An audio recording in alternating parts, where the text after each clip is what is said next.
Now, as I mentioned in the previous video that I put up, I was going to talk about why I got myself an X100V. So here's that video. So a quick disclaimer for people that probably watch my videos because it's Canon R6 related. Yeah, there's probably not going to be much Canon R6 content anymore on this channel. Probably going to be focused on this camera. The Canon R6 is a fantastic camera and it does everything that I need it to do, but it's a little bit big and I wanted something to run alongside it that's a little bit smaller and I can use every day, plus in street photography situations, which is what mostly this channel is made of, I guess, street photography stuff. But the main thing about this channel is it wasn't meant to be a gear channel. It was meant to just be a photography channel. This is the third time filming this video actually. And the first time was too short. Second time was like 30 minutes long. And I'm like, nah, we need to do a bit of a quicker dive in on the reason why I got this camera. So the criteria I was looking for was the camera to be compact, a rangefinder style viewfinder, EVF. Now, an OVF would be a bonus if it had it. Hence why the top 4 cameras that I was looking at was a Fujifilm, because they're pretty famous for having rangefinder style cameras, plus the OVF, which is kind of cool. Another reason is the sex appeal, I guess, just how nice the camera looks. Would I sit it next to a coffee? You know what I mean? It's not all about that, but that was definitely one of the bonus points. And the things that I don't really need in the Canon R6 is, for example, the autofocus, the dynamic range, the full frame, just depth of field. I typically shoot during the day. I typically do higher contrast edits compared to the raw files. I typically shoot at f8 or f11, so a lot of these sort of things go out the window. I also do zone focusing now for street photography, so I don't really need good autofocus, hence why it didn't really matter if I was getting a Fuji or not. The other big thing, of course, is what I mentioned before, is the Canon is a bit big. So I wanted something small and compact that I could use every day. Now let's start at the top of the list. Probably one of the first cameras that I thought about was the Ricoh GR3. Now the GR3, it definitely has the compact factor that I'm looking for, the compact form factor. It shoots 28mm, which would be great for street photography, but that's where it kind of falls off, is where 28mm. Not really good for everyday stuff, I don't believe, if I'm shooting mundane things or anything like that, which is typically what I would shoot with the everyday sort of format of photography. It doesn't have a viewfinder at all, which is a problem. It doesn't even have a tilty screen, which is a problem.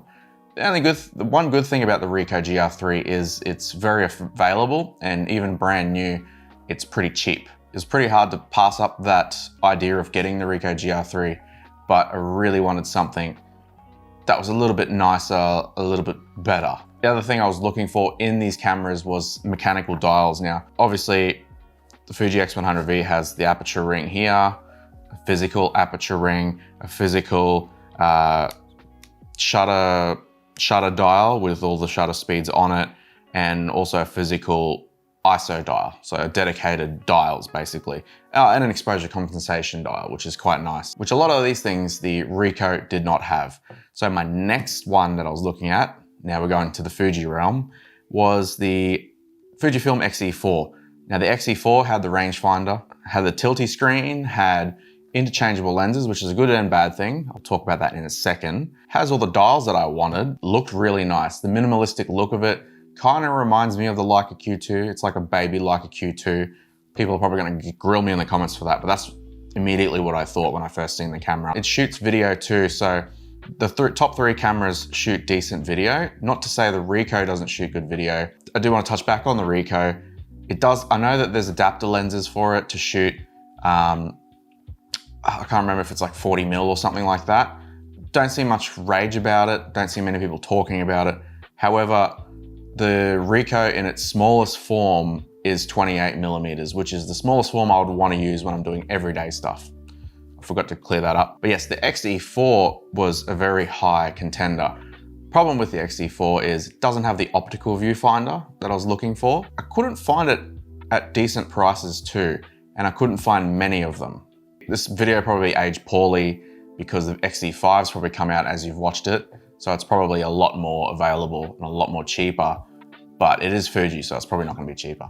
Let's just say that. The next one on the list was the X Pro 3. Now this one was actually the first pick that I really wanted. That flippy screen with the display on the back, I find that pretty unique, and I feel like it would change how I shoot for the better, which is why I looked at that rather than the X Pro 2. The X Pro 3 was, obviously it's the most expensive of the bunch, and it has interchangeable lenses, which is great. But remember how I said with the XE4 that I'll touch on the interchangeable lenses? Well, if I bought the body of an X Pro 3 or an XE4, I would still have to buy 2 lenses for what I would want to do. So basically what I was looking for was 28mm equivalent, 28mm full frame equivalent, which is a must, which was definitely a must. But the next thing I was looking at were a lens to go with it. I just wanted a 2-lens setup. So the next lens that I wanted to go with it would be something like 35, 40, or 50 millimeters for the everyday sort of stuff, and making sure that that lens itself was pretty small as well. X Pro 3, I felt like it was the best looking out of all of them, in my opinion. It shoots video similar to the X100V, the XE4. It shoots very similar video. I was just looking for at least something that shoots F-Log so I can shoot B-roll when I'm doing POVs if I desire to shoot B-roll and log footage. But the X Pro 3, it caught my eye a bit because of the grip on it. It's a little bit bigger, a little bit easier to hold, but that's also contradicting the compact value that I was looking for. So it was in between the R6 and, you know, one of the other cameras where it was like compact, but also has a good grip, has the OVF and EVF that I really wanted. Shooting some of my film cameras, I don't know what it is, but it feels very different when you look through the OVF. It's quite nice, and has all the dials that I was looking for. All the mechanical, tactile, sexy looking dials. You know what I'm saying? But the X Pro 3, I think I said it just before, is a bit more expensive. Plus the lenses on top made it the most expensive choice out of these 4 cameras. And also, I struggled to find any of them that were reasonably priced and close by. So I was using eBay and I was using Facebook Marketplace to look for these sort of things. eBay, obviously, I think the best prices were the ones in the US, and it was like 100 and 200 bucks posted, shipping or whatever. So it's already expensive, plus the expensive postage on top of that. But the X100V, surprisingly, what people say, they're hard to find. They're everywhere. They're absolutely everywhere. I think a lot of people bought them in the midst of a hype when they were all just come out. Now the X106 is in hype. And it's also, the X106, there's plenty of them as well. They are a bit more expensive than you normally would want, but I got a pretty good deal with this one. The X100V has all the dials that I was talking about. Now, it is a fixed focal length of 35 millimeters, full frame equivalent, which is perfect for the everyday sort of stuff that I want to use this camera for. The sizing of it too, is like one of the smallest of the bunch.